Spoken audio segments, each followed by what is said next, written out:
Welcome to Shri Manju vlogs. After a long time நம்ம வீட்ல வந்துட்டு ஒரு நான்வெஜ் ஃபீஸ்ட் கடைசியா நம்ம தீபாவளி அன்னைக்கு சாப்பிட்டோம். அதுக்கப்புறம் நம்மளோட சஷ்டி ஃபாஸ்டிங் இருந்தது. அதெல்லாம் முடிச்சதுனால இன்னைக்கு நம்மளோட சண்டே நான்வெஜ் லஞ்ச் மெனு என்னெல்லாம் பார்க்கலாம் வாங்க. ஃபர்ஸ்ட் மட்டன் பிரியாணி, ஜீரக சம்பா மட்டன் பிரியாணி. அதுக்கப்புறம் இது என்னது? என்னதுமா இது? சிக்கன் கறி. யாருக்கு சிக்கன் கறி ரொம்ப பிடிக்கும்? உனக்கும் பிடிக்குமா?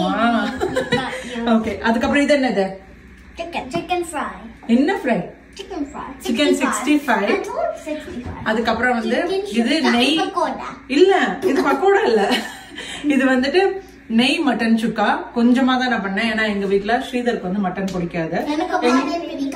சும்மா சும்மா சும்மா சும்மா அதெல்லாம் எங்க 3 பேருக்கு மட்டன் பிடிக்கும். அதனால அவங்களுக்கு மட்டன் பிரியாணி, எனக்கு வந்துட்டு கொஞ்சமா அந்த மட்டன்ல சாஃப்ட் பீசஸ் இருக்குல்ல, அதுல மட்டன் சுக்கா பண்ணிருக்கிறேன். அப்புறம் வந்து ஸ்ரீதருக்கு இந்த மட்டன் பிரியாணி பிடிக்காதனால அவருக்கு ஒயிட் ரைஸ் இருக்குது. திருப்பி ரைத்தா, அப்புறம் வந்துட்டு அவருக்கு பிடிச்ச வெங்காயம், லெமன், கொஞ்சம் வந்துட்டு சால்ட் அண்ட் பெப்பர் அது போட்டு வச்சிருக்கேன். அண்ட் நெக்ஸ்ட் இது என்னன்னா, நேத்து வந்து சாட்டர்டே நம்ம வீட்டுல வந்து பருப்பு வடை பண்ணியிருந்தோம். ஸோ எனக்கும் ஸ்ரீதருக்கு வந்து ரச வடைனா எங்களுக்கு ரொம்ப பிடிக்கும். அதனால நேத்து பண்ண ரசத்துல ரச வடையும் பண்ணியாச்சு. இவ்வளவுதான் எங்க வீட்டு லஞ்ச். முட்டை மட்டும் பாயில் பண்றதுக்கு மறந்து போயிட்டேன். But I think we should be good இல்ல? ஸோ அவ்வளவுதான். உங்க வீட்டுல இன்னைக்கு நான்வெஜ் லஞ்ச் என்னங்கறத மறக்காம எங்களுக்கு ஷேர் பண்ணுங்க. பாய்.